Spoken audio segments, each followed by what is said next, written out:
Well, thank you, Aitana, and thank you, everyone, for joining us to this session. And I'd like to acknowledge the organizing committee to give me the opportunity to be here and share the floor with these two really inspiring keynotes and also some of the speakers later on.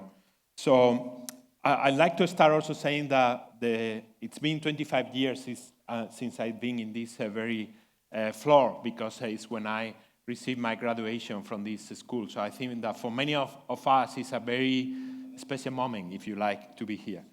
So I don't want to stop saying many things, but I'm really excited for this session where we are going to be discussing how we go from data to decision, which is the ultimate goal for the farmers. So without any further ado, I'd like to invite the first speaker, Ignacio Ciampitti.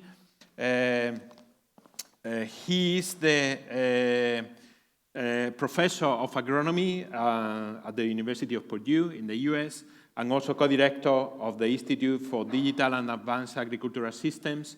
And I'm sure he's going to give us a very inspiring talk about how do we go from all this data into decisions, and the floor is yours. Okay, good afternoon. Let me go back again. So, good afternoon. There you go, thank you. This one hopefully works better than the other one. Hopefully we can make it work. Let me wait until we get the presentation. So, yeah, I need to make some time. Maybe I can make some jokes. Just to make sure that we make some time until the presentation. An American joke? Yes, that's a joke. So you understood, no? Yeah.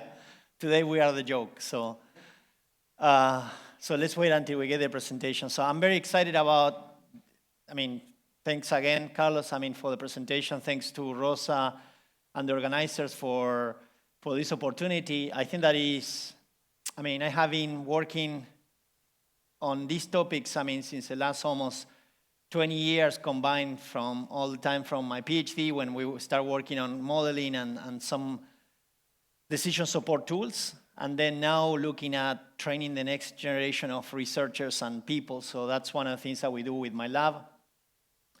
I think that we jump all the way to another section of the presentation. So let me see if I can go back. So I'm spoiling. So let me start with, I think that Espiridios today and also in the morning, you have a good introduction. We joking, talking about this, where we are in terms of agriculture. So I always like to start from what do we understand as digital agriculture. So you have the definition there, what digital agriculture means. From our perspective and for the purpose of this panel, one of the key aspects, and I think that I will be citing a little bit many times Espiridios on this, because it's how do we move from data to decisions. And he mentioned something that for the rest of the audience this morning, I don't know if you catch that piece, but one of the big issues that we have today is adoption. So we are doing a lot of new technologies, but one of the key aspects that we haven't figured out yet is how do we get these technologies to farmers, and how do we make sure that they use it, okay? So that's one of the big aspects that is gonna be more relevant as we move from the artificial intelligence 4.0, where it's going to be the quantum computing and the quantitative agriculture. So one of the pieces of digital agriculture. And one of the key aspects of this presentation is this idea of moving data to decisions. And I think that everyone is seeing how much data we're collecting today. So, and this is just a summary to say, when you start thinking about a field, think about a farmer, think about the opportunities of collecting data from sensors, from yield monitor, from soil sensors, drones, satellite. So much opportunity to collect data. The challenge that we face all the time is how do we move from this data to decisions. So we have just a recent review paper that we put on an agronomy book with the main goal of we review most of the new technologies, and one of the things that we found in many situations is the bottleneck is the decision part.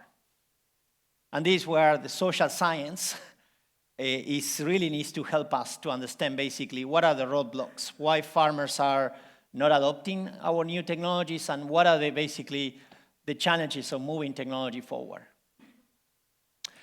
And for many of us in the room, I mean, when you think about technology, many of us, they think about, oh, it's something that happens only 5 years ago. And I always go back to this one. This is like one of the slides that I use all the time, because for remote sensing, we have been having access to satellite data for many, many decades. So we have satellite data from Landsat, for example, since early and late 1970s, okay? And one of the challenges of why we are now more excited about satellite data is because now we have better resolution, spatial resolution, temporal resolution, but one of the big pieces is because now we have access to data that is already processed. So for many of us researchers also, in the past to download and use some satellite data was very complex. Today you just have many open sources that you can just go to the field that you want to look at any data, and then you can download it and use it, okay? But believe it or not, with all this data, we still have challenges of using. I mean, we have data that is all free. I mean, in many situations, if you look at, I usually like to show this one because it's like a field, and then depending on what data, what is your goal and objective, you know? If you're looking at a farmer field or if you're looking at the region, you will be looking at different satellite options, okay? So if you look at really, I want to know what's happening inside of the field, I'm going to go and use maybe a Sentinel-2 or maybe a harmonized Landsat Sentinel that will basically have one of the best resolution. If I'm looking for more regional approach, I will be using just like a modest satellite data. But still one of the big challenges, and I think that is important to emphasize, and I will do this through my presentation, is moving data into decisions, okay? And then this is only just showing at a glance the challenges that we're going to have and how we are, I would say, shifting the way that we are training people. Like most of the times in the past, I studied my career as an agronomist. I'm an agronomist. And when you were 20 years ago, being an agronomist was you take soils, you take crops, you just basically take different classes. But you never think about the idea of data. Most of the times you just take those classes, you know, the foundational process, but you never talk about the idea of, should we know about machine learning, Python, coding, should we know about how to use modeling, remote sensing, okay? And today it's becoming more and more relevant and critical, at least from my perspective, that we train agronomists and people in our disciplines that they can at least know what it is, what is available, and trying to understand how to integrate these technologies. That's a big challenge. It's really making sure that we start training the next generation of leaders, that they are really good integrators, that they can integrate concepts. I always say I don't want to have someone that is a remote sensing person, because then you can do a PhD in geography and information systems. You are not a PhD in agronomy. But I really want to have someone that understands the use of remote sensing and how we can implement it to help a farmer to take a decision, okay? So someone that can communicate across disciplines is just one of the things that I always emphasize. And I will show a few examples of how we are going through this journey that I don't think that is complete yet, but is how do we move data, or I would say data into decisions? How do we transform data into actionable? Here is an example. We did a study, this in Kansas, a lot of data. So one day I was talking with a company that the company is collecting data and working with farmers. And this company has been collecting data, working with farmers for the last 10, 20 years. And they don't know what to do, because they say, well, we have this app that we go to the field. Every time that we have someone, a consultant goes to the field, collects data. And I'm like, well, you have data from farmers that you visited many times, many fields. Yes. And I'm like, that's amazing. Because how many times you have data that is organized, standard, I mean, that they basically go into farmer fields, revisiting those fields, and collecting data about, for example, in this case, crop phenology. And one of the challenges that I always will emphasize is that we talk about AI, and I will show some examples, but one of the big challenges that we're going to have for having good AI tools is going to be the quality of the data that we have. And then we didn't discuss too much, but is the data that we have AI ready? I mean, this morning, I think that, also Spiridos showed one example of nutrient deficiency. So we are doing a project on nutrient deficiency on corn and soybeans. And imagine that I say, oh, we have so much data, right? Like when you talk about how much, corn and soybeans in the world pictures, we will be flooded. You go out, nothing. And you say, wait, we have been working on nutrient deficiency on these two crops for the last 50 years, right? So these are some examples that we need to pay attention, that there are some data sets or some information or research that we have done in the past that is not ready for AI yet. That we really need to build foundational data sets. And these are the things that Spiridos show examples on the wheat. So wheat science and the wheat identification is moving really fast. All that nutrient is kind of slow, but it's going to catch up. But what are we going to need? We're going to need researchers that are going to be building foundational data on this. Just to give an example on this, we were able to use all this data, and now we were able to identify crop phenology. So now we can go and use this information connected with satellite, and we can tell you what is specifically, when is flowering for corn, when is the moment. So this will be helping farmers to take decisions. A second example is, we say, what if the farmers don't have yield monitor data sets? In the past, many farmers, they have no yield monitor access, no harvest machines. So we say, can we use satellite for proxy? So yes, we did examples. This is many fields in Brazil, Argentina, and US, and we were able to basically use mid-season satellite data as a proxy of yield monitor. And it's really good. So if you all compare the observed is a yield monitor at harvest, and the predicted is the remote sensing at flowering. So with satellite data, if we use it well, we can really use it for many things.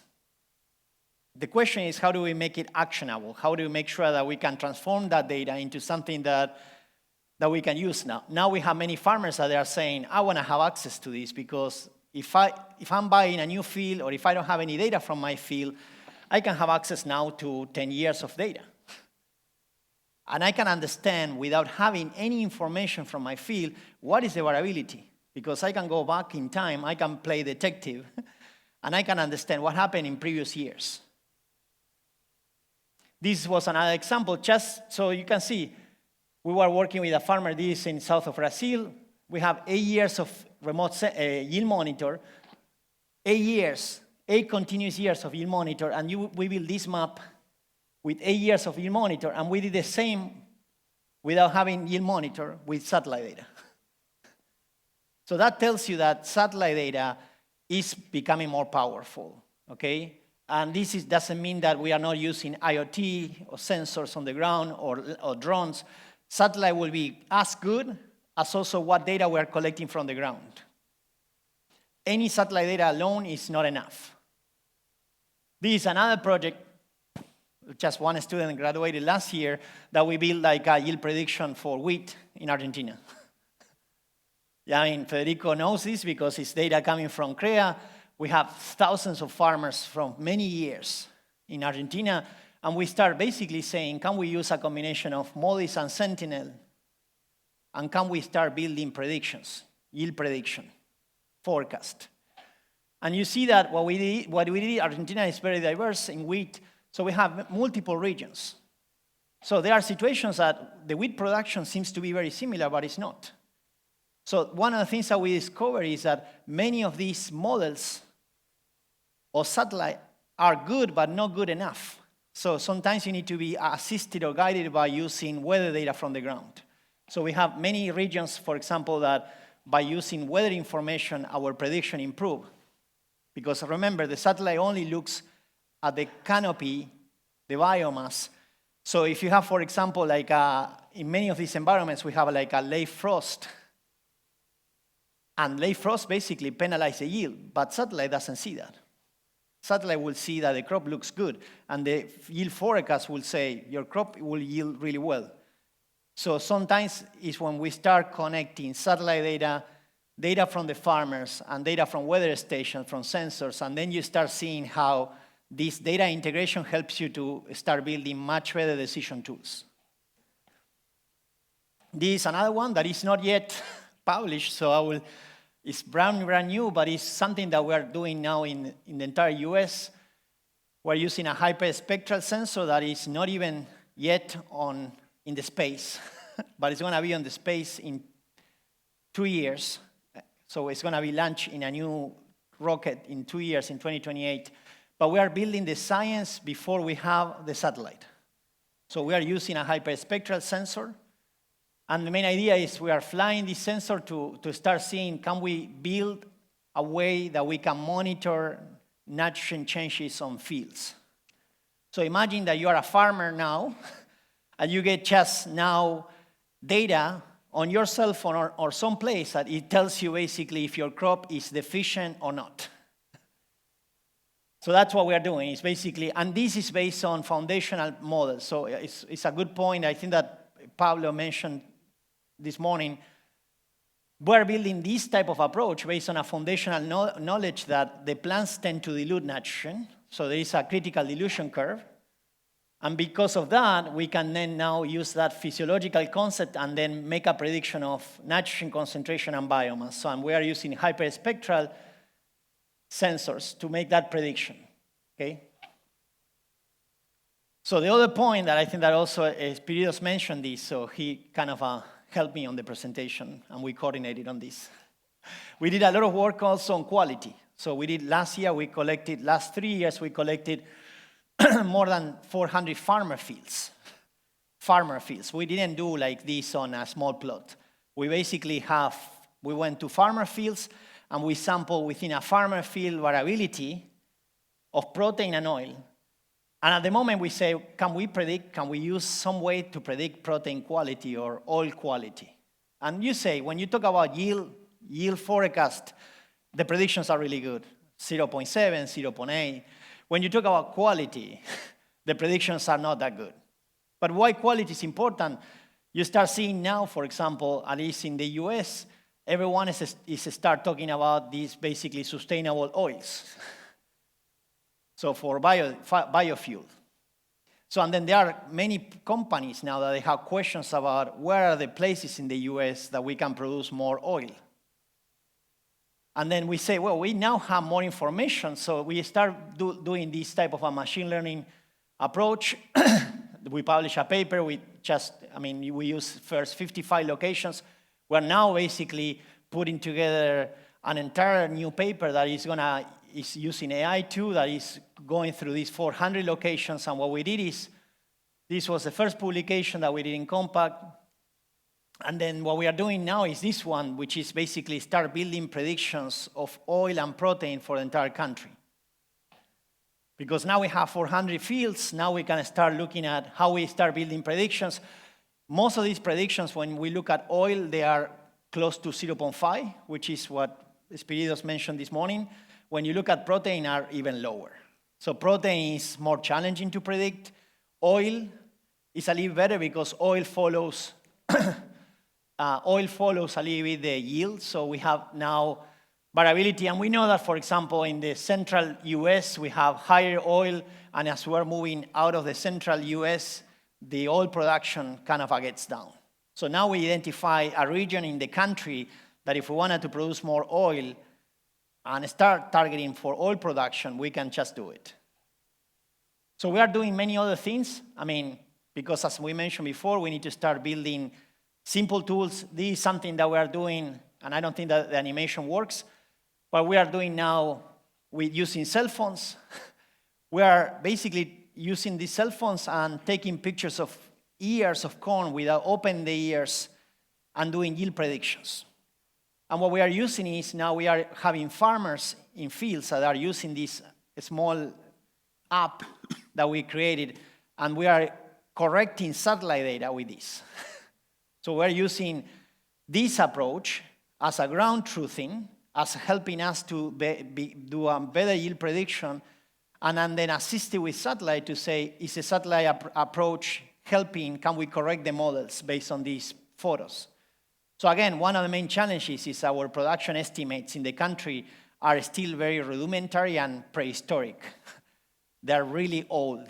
And so we are trying to think about, can we improve the way that we do production estimates in the future? And then these production estimates in the future should come a combination of multiple sources. Should come from something that is very simple, that can be done with a phone, with people alone, and can be assisted with drones or planes or satellite data. So we can start building better predictions. Digital twins, we are working on projects on digitalizing farms, looking at idiotypes, trying to understand the canopy structure. This is something that is going to be more and more available in the future. And I think that we are just, at this point, we are only just touching the surface on digital twins. We are working with geometrically computer science people helping this, because this is like a geometry function of computer science, trying to understand and looking at different leaf angle, positions of crops, canopy architecture. And before I finish, I want to make sure that I close with this, the training of the future generation. So I always emphasize this. We are doing a lot of work on the agronomy e-learning, looking at training people online, training people that is on companies. Many of you are familiar with our Precision Ag survey that has been running for the last 25 years. So it's the only one survey in the world, I would say, that it has been run for 2 or 3 decades almost already on precision ag adoption. We are also doing a lot of efforts on extension. So if you look at, we have a digital van.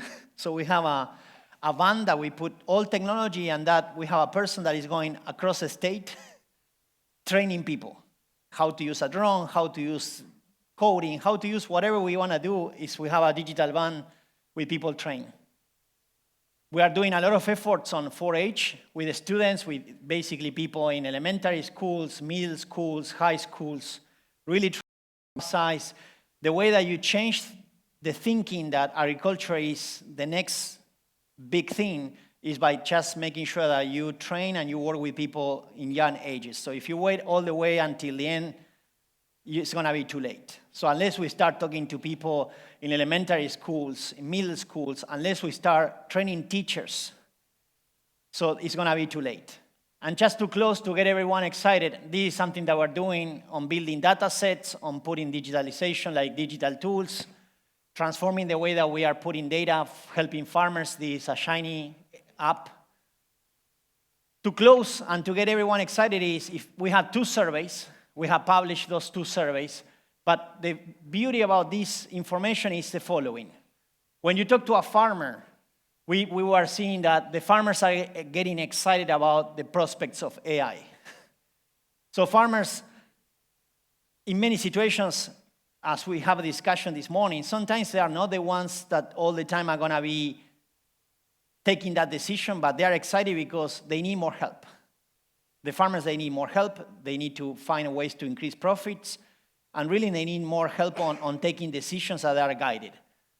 And the other thing is that even from the retailer, from the industry perspective, we already have seen with the survey, the Precision Ag survey, that 45% of all industry saying that AI is going to be helping, and AI is going to basically producing more profits on their companies. I would say, and even if you look at the workforce perspective, so even if you look at new McKinsey reports or other reports are talking about digital agriculture, it's clear that this process of the digitalization is the future. And the demand for students in agriculture that they need to be emphasized and look at digital ag and AI is going to increase exponentially. So we really need to think, for everyone in the room, students, think about this, okay? So here is an opportunity for you guys to be the next generation of leaders that they're going to be doing the next technological revolution. So with that, thank you for your time. Appreciate it. Thank you, Ignacio. Please take a seat I'm sure, thank you very much for such an interesting presentation, especially with the closing remarks I think there will be a lot of questions triggered later for the discussion. So now let me introduce Raffaele Giaffreda. He is the Chief Innovation Scientist from the Fondazione Bruno Kessler, is that right? In Trento, Italy. He's also, we have the luxury, we heard this morning about the project Agri-Food TEF and Agri Data Space, and I'm sure he will illustrate us with some of the lessons he learned from testing artificial intelligence and data spaces in agriculture. So, yeah, use that one, please. So, yeah, go ahead. The floor is yours. We're looking forward for your presentation. Thank you very much. Thank you. Hello, good morning, everyone. Or shall I say already good afternoon? Just about. Okay. So while we get the presentation on, I'll just give you a little bit of my background so that you know where this presentation is coming from. This is a little bit of a travel in time and space because, as you can see from my gray hair, I've been in this business for a while now. And I started as a researcher. I'm a technology IT graduate. And, well, I've been working with agriculture for the past 6 to 7 years. So we started working on IoT platforms, and from there we just said, okay, what can it be done for the agricultural sector? And this is what got us into creating a startup, just to try to conclude the innovation cycle that took us from being researchers to becoming startuppers and eventually also killing our startup because those things happen as well. So the perspective that I wanted to bring you today is really trying to take that journey together for the past 10, 15 years and show you what we are doing in this Agri-Food TEF project.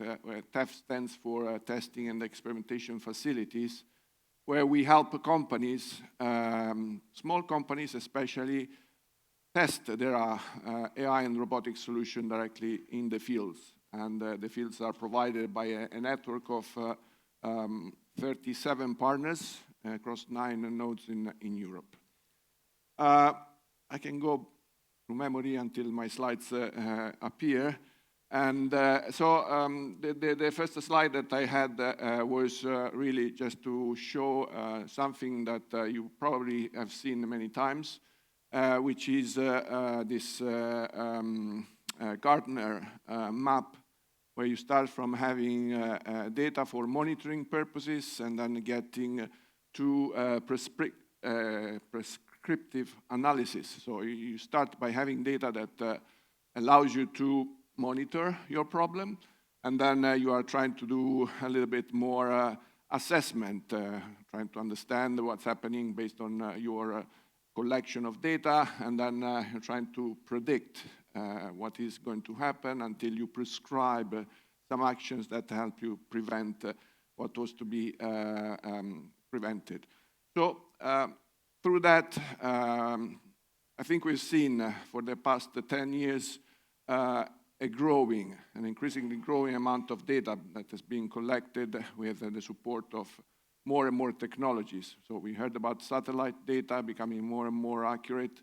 We heard about IoT technologies that started to collect the data from the ground at a price that was more and more cheaper, and it was enabling the deployment of cheap sensors also within huge fields. So first we started with smart cities, but then it was the time to get those sensing capability also within rural areas and within our farms.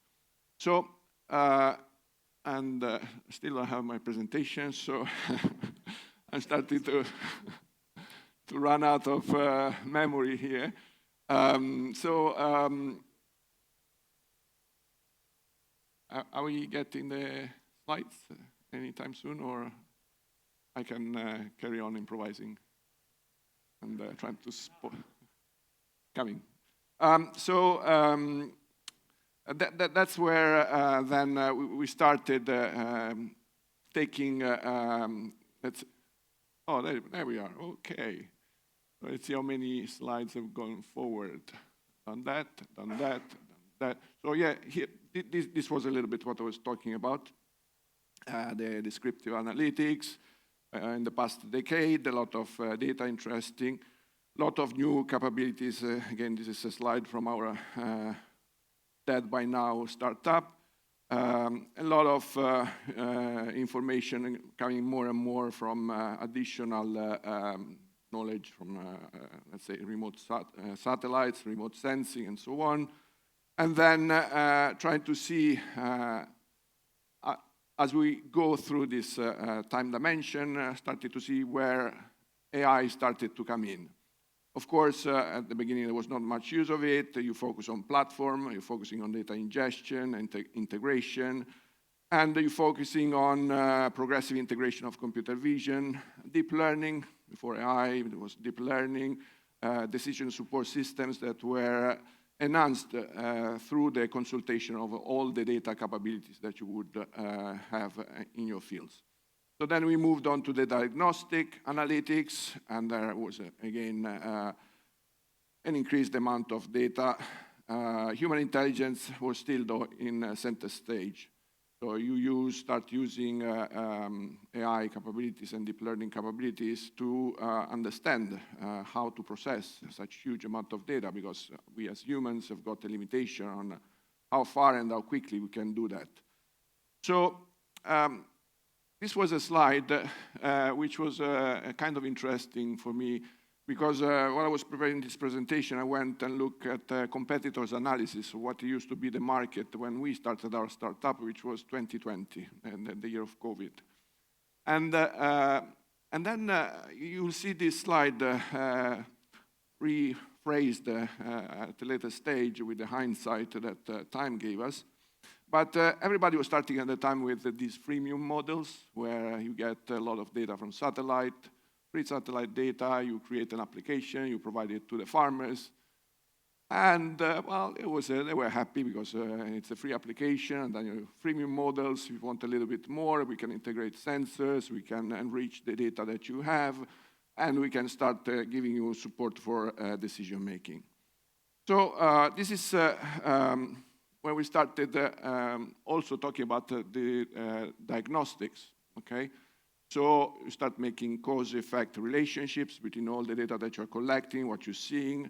And the machine learning here was more and more being used for interpolation of missing data, data spatialization, so where you do indeed integrate whatever you're seeing with the satellite with what you're seeing in the ground with the sensors that, of course, couldn't blanket cover our fields, but they would still be point far from each other. So that's why we got into predictive analytics. Again, where is the I in predictive analytics? You're starting to do inferences that, as we've seen also in some of the presentation today, give you a little bit better predictions of what is about to come based on the history, on the past data that you've collected. So you understand a little bit better how to, what is coming. And this is where the devil comes in, okay? So prescription. So because we've been dealing with farmers in our startup experience, we know what devil looks like for them. And you start relinquishing control from them, and that's where you stop the conversation. Okay, farmers want to be in control because this is what they've been used to, and whenever you're prescribing something to do, they're not going to believe it that that their knowledge is center stage there. So this is where we started to say, well, we need to be careful on what we do and how we gently provide the recommendations that I can produce for them.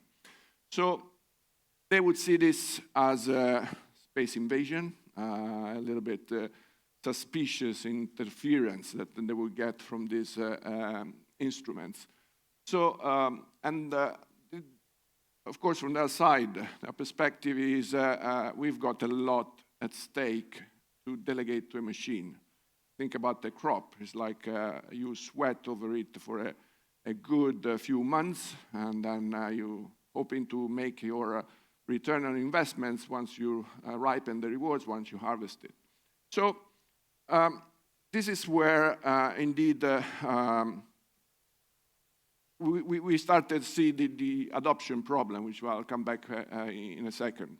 And then there was a little bit more besides data, which is been happening in the latest years, and that is related to actuation and robotics. Okay, so we see more and more technologies that are becoming affordable compared to the past, and where you can have just a little bit more support for manpower. Still, we are in a lab condition. If you think about robotics that are dedicated to collection of fruits, robotics that are dedicated to treatments, and things are happening, but not so fast, because the dexterity of the human being is still much, much better than what you can do with the robotics machine. Nevertheless, things are happening, and okay, that trend is going to go on, and we're going to see better devices and equipment that will come our way. And then we've seen a little bit of this as well, synthetic data generation. So the big problem with AI when you're collecting data is having to produce the ground truth that characterizes that data set. And that is human intensive, okay?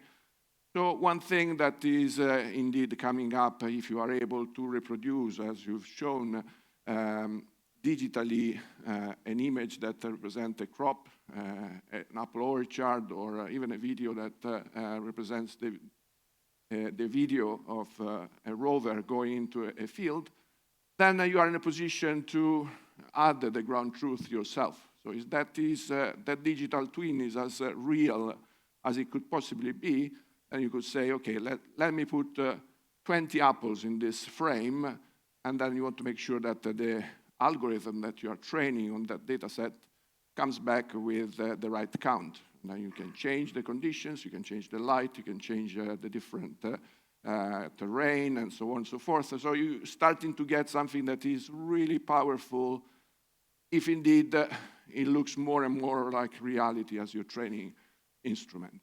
So what we've seen until now, it's technology landscape and some initial insights into some business aspects and into adoption. So here is, we need to consider farmers' freakiness, okay? They freak out. I'm showing you the devil, and the farmers freak out, so they want to be in charge. And then, of course, there is the other component that is about costs. So not only technology, we're looking here at a more complex problem that will enable innovation to hit eventually the agriculture sector. And this was the picture that I was mentioning before. Now some images have been disfigured by the translation into PowerPoint from PDF, but basically what we're seeing here is that that slide that I was showing you, where we had a number of small enterprises hitting the ground running with their solutions, started to run out of speed. And this is where some of the integrations, aggregations, merge and acquisitions started happening. I didn't know X-Farmers was going to be there, and indeed, this was in my slides before I realized that. And well, there was the greenfield acquisition from X-Farm, where we started taking in some of these satellite technologies. Sencrop there as well, integrating a number of solutions that would complement their IoT-oriented business.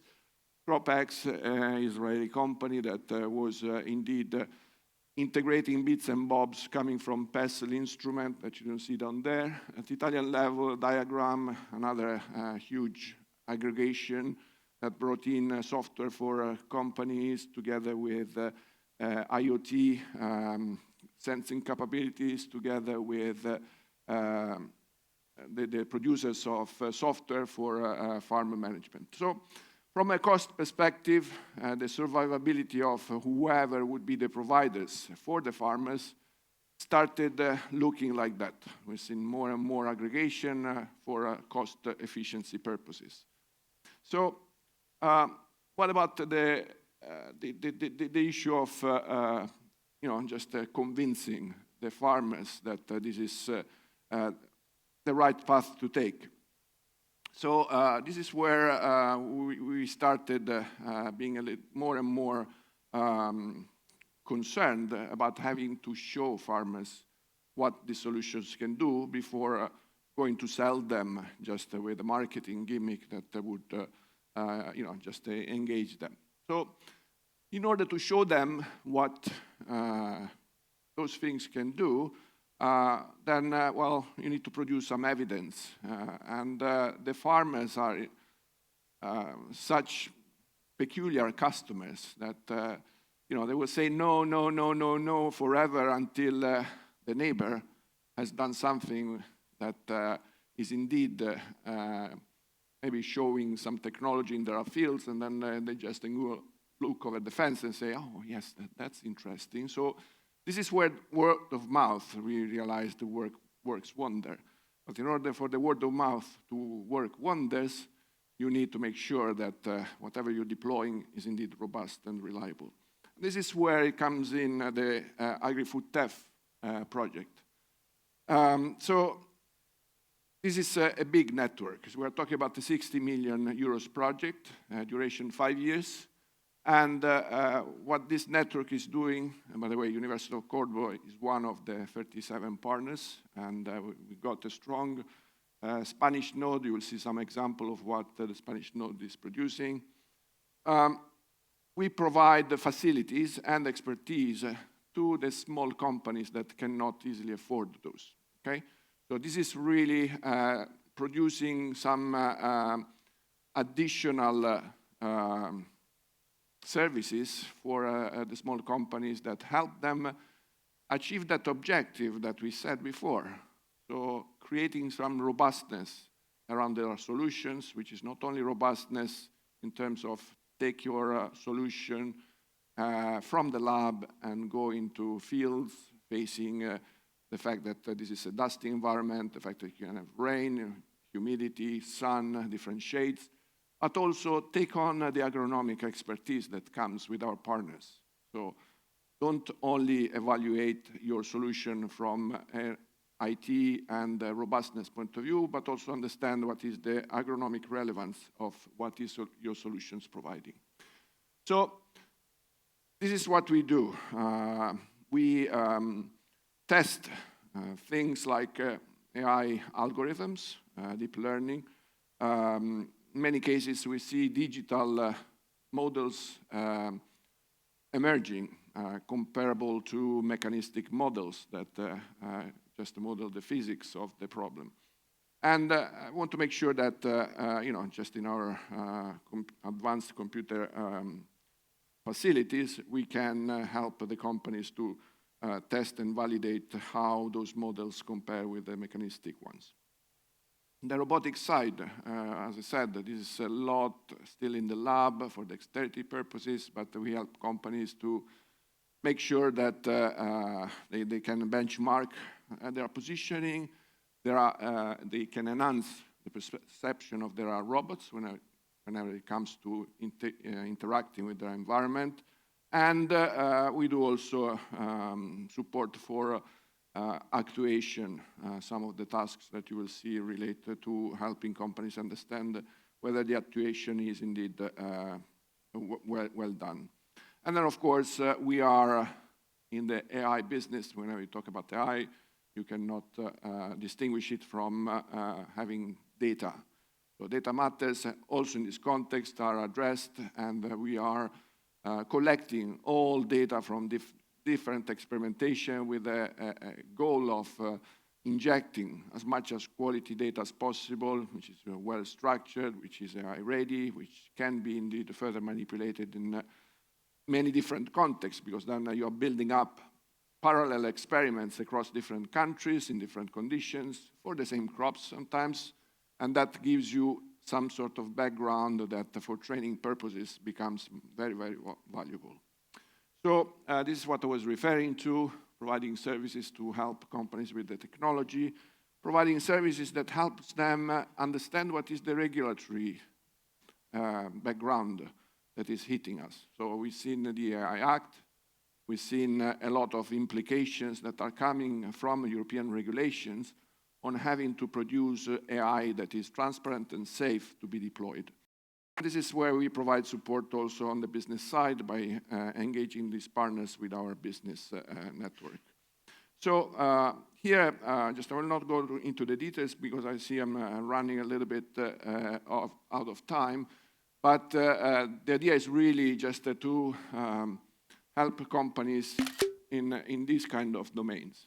So yield prediction, we see their data visualization, we see the management of orchards, vineyards, precision spraying, pathogen recognition, and these are examples of services that you can go and browse on the catalog and on the website of the project.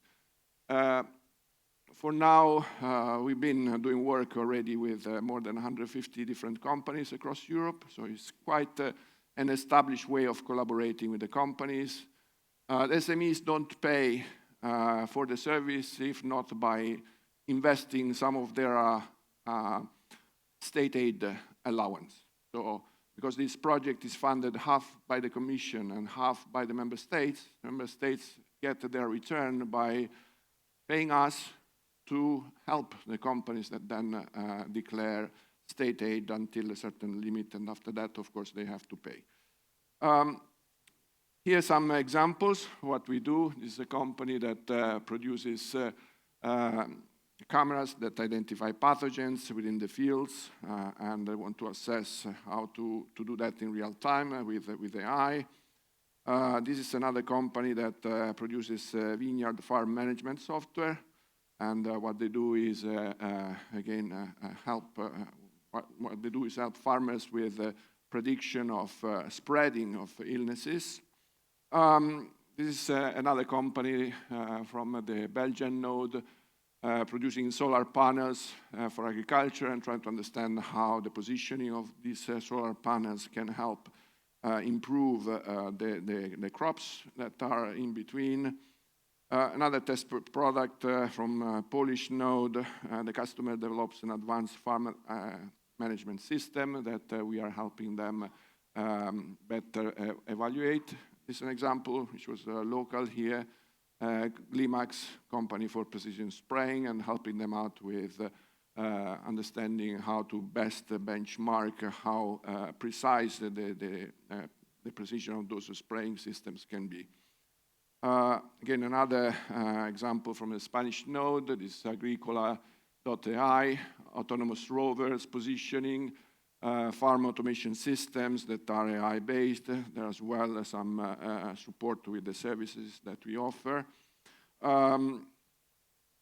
Austrian node shaping geodata information with the support of AI. This is another one which is interesting, I was mentioning before, supporting companies with synthetic data and therefore helping them to make their robotics a little bit more performant. So, that's another one, autonomous rover from France. Unfortunately, I ran out of time, and the second part of the presentation, which will be a little bit more in the data space, I'll reserve it for tomorrow. But here it's a little bit in a nutshell what has come out of the project in terms of the services that we provided until now. Where is the market for those services? Of course, we see when there's big farming, we are already there. When there's big organizations that are deploying those products, we are already there. The challenge is really to work more and more towards the needs of the rural communities. So, spoiler for the rest of the presentation here. This is what will come in the presentation of tomorrow. And I will conclude here because I've run out of time. So I would say thank you all for your attention. And Hope you enjoyed the presentation. Okay. Thank you very much, Raffaele, and thank you for sticking to your time. It always makes the life of the chairs a little bit easier. Yeah. So, well, I think for both of you, we have very interesting, definitely very interesting presentations and very interesting topics. And before I open the floor for questions, if there are any, I want to take the opportunity and the luxury of making a question myself. So obviously, both of you come from very different environments. You come from the US, big farms, different regulatory environment. You come from Europe, but you have a lot of experience, even yourself, dealing with companies, dealing with developments. Obviously, you started both talking about adoption and what is the roadblocks for adoption. So I'd like you to comment on how do you see any difference between the two environments in the US and Europe? And what do you think are the major bottlenecks for the adoption in farmers? You mentioned some of this in your presentation, but I'd like to reflect on this. So I don't know who wants to start. Yeah. Yeah. Yeah, and we work with many startups. I mean, we also, I mean, US is very unique on the way that there are many incubators. So for example, in our state, we have like a major incubator that is called Wabash Harlot Innovation. It's called WIN. So, but what it is like 10 or 12 counties getting together, investing. And what they're doing basically is they're attracting companies, startups of technology, of agriculture, no? And I think that some of the conversations, because we have collaborations with them, is they screen, like sometimes they work with like 50 or 100 companies per year looking at technologies, and from those, potentially 10 will be the ones that are gonna make to the first or second phase. And it's clear, it's interesting to see how from all the startups that I have seen so far, I mean, you have only just maybe 1% of those startups that they really are making into a product. And even once they make a product, I have seen many startups that they really struggle to capture value. And I think that one of the big issues is like, I mean, one of the things to put a picture of where we are, where is the stage of our farmers today in the US is the economy is just doing very bad in terms of for a farmer today. So the profits are very, very thin. So for farmers to really invest on a technology, it needs to be something that they can clearly see the benefits. Sometimes these technologies, they will come through the co-op. So we have many of the farmers that they basically buy inputs to the co-op, and then the co-op offers an additional service. And sometimes those services are not pay. I mean, so sometimes they are included on the cost of buying the inputs. I mean, so I would say that the ecosystem is quite complex. I have seen a lot of startups coming in and out, and I'm still kind of seeing that the ones that they are really making it are the ones that they can offer really an economic value for farmers. And we have that survey that we did we surveyed like 300 farmers across all the US. And number one is economy. Yeah. Number one, the barriers of adoption of any technology is like, does it make me more money? One. The second one is, does it make it more efficient so I have more time for my family? Yeah. Because that's something that they value too. So the farmers, they really value if I can cut basically not being on a weekend on a tractor, and I can go and look at my soccer game, I mean, football game for my kid, or doing something else with my family, I will invest on a technology like that. So those are the two components. Sustainability is there too. Yeah, but sustainability is usually an afterthought. Yeah. It's like, does it make more money? Does it basically reduce my time in the field that I can spend more time with family? And then sustainability. I think in Europe we have a slightly different, I mean, the baseline is always the same, right? So we are working with a sector that has very low margins. And those margins can become a little bit larger if you go large. And unfortunately, in Europe, the characterization of the farming entities is that they are usually very small. So looking at, for example, in Italy, we have average sizes of 5 hectares at most. So you understand that in those conditions, then there is no way around aggregating farmers' interests. And some of those are indeed the solutions that you get through the opportunities that come as membership benefits when you are part of a cooperative or when you're part of an association. We see a little bit of that happening. Also, we would like to see a little bit more support from the common agricultural policy that we have in Europe.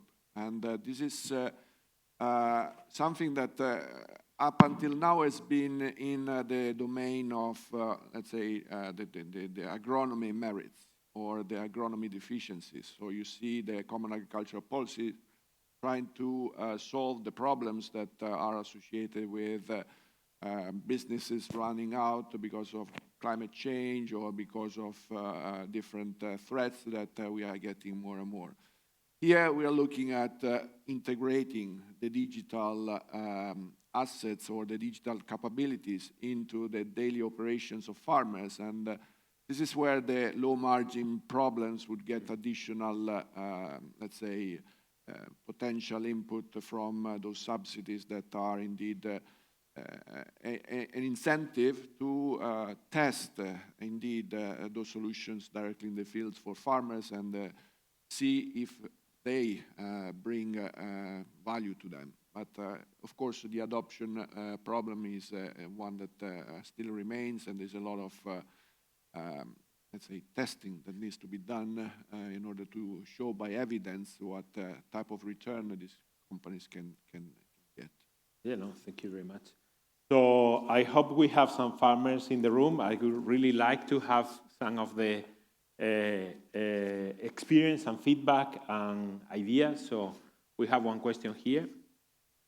Piros, you're not a farmer, I guess, but okay. I'm sure you have an interesting question. Yeah, because as you said, it's very interesting because we have Italy, Europe, and US. And I want to ask both of you to comment of something which is very hot about data ownership and how farmers are reacting on this. So in Europe, it's a big thing. You know, Raffaele knows, you know, very much. But in the US, people think they don't care so much because they only care about money.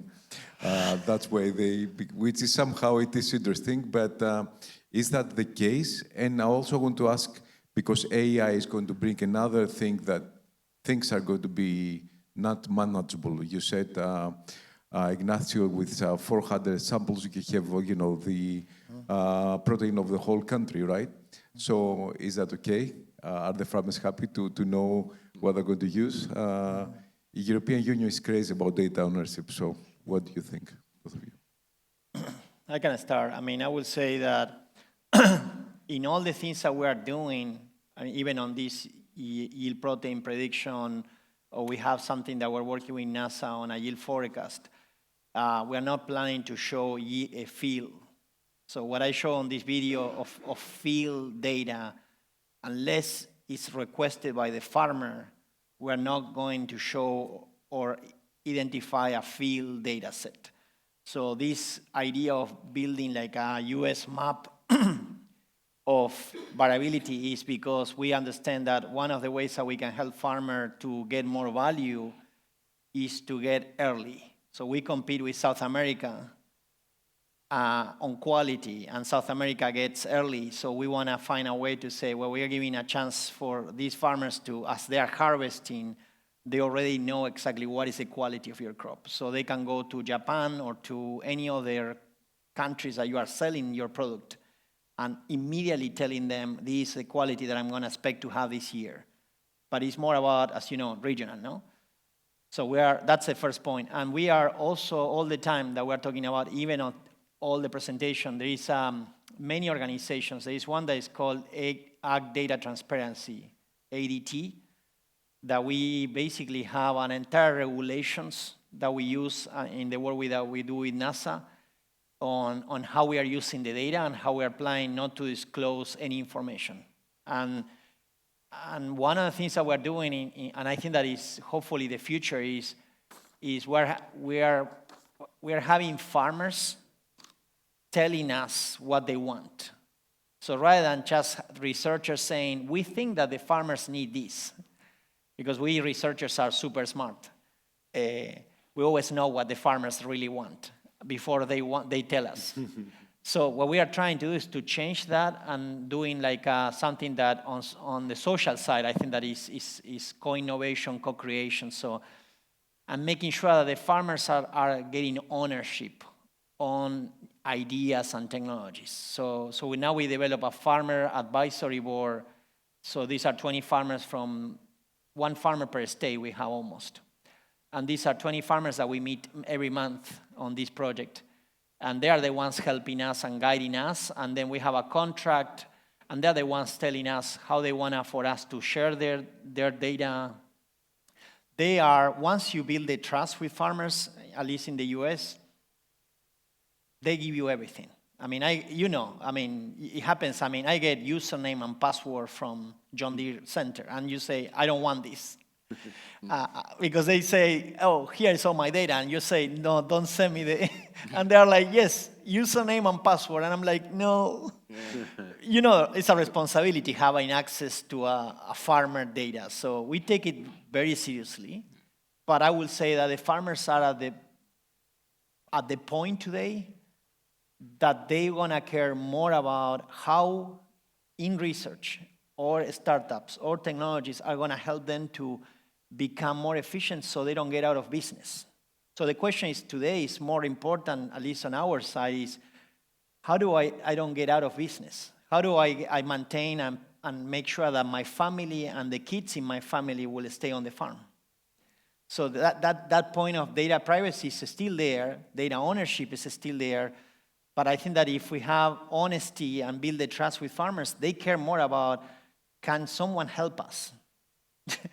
Can someone help us to be profitable? Indeed, an interesting perspective, because if you think about what's happening in Europe, much more highly regulated. Yeah. And we got the Data Act, and then, of course, there are all the demands on sustainability, okay? So we've seen tractors hitting the roads because, of course, farmers cannot make ends meet with the limited margins that they have. So sustainability cost, and therefore is something that they protest against. However, they're seeing, let's say, the data opportunity as some, way of adding to what can be done for their business by saying, well, Europe wants to protect data ownership, and this is where the Data Act comes, and there is a trend that wants to take Europe a little bit away from what has been the let's say, Google approach, where you harvest everything you can from the end users, and then, of course, you provide them services that are very useful, but, they don't care about, and there's some of that problem still lingering about, and therefore there's this intention of regulating the space, ensuring that farmers can give their consent or not whenever there is data sharing that has to be considered. From that perspective, the idea is really just to try to build a data ecosystem that is as widely populated as possible without necessarily having one or two players that take the lead. Yeah. So this is democratizing a little bit more the access to the data, and we see a little bit more the need for interoperability. I will have some of that in my tomorrow presentation.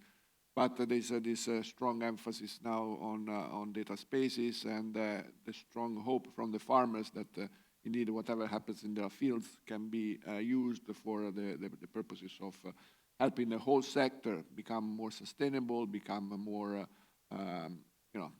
live in the eyes of the younger generations. Yep, excellent. So I think we're running out of time. I would love to keep the discussion, but I think they're very interesting topics that we are covering here. But I think people won't be happy if we delay lunch. So please join me with a big applause to our two speakers.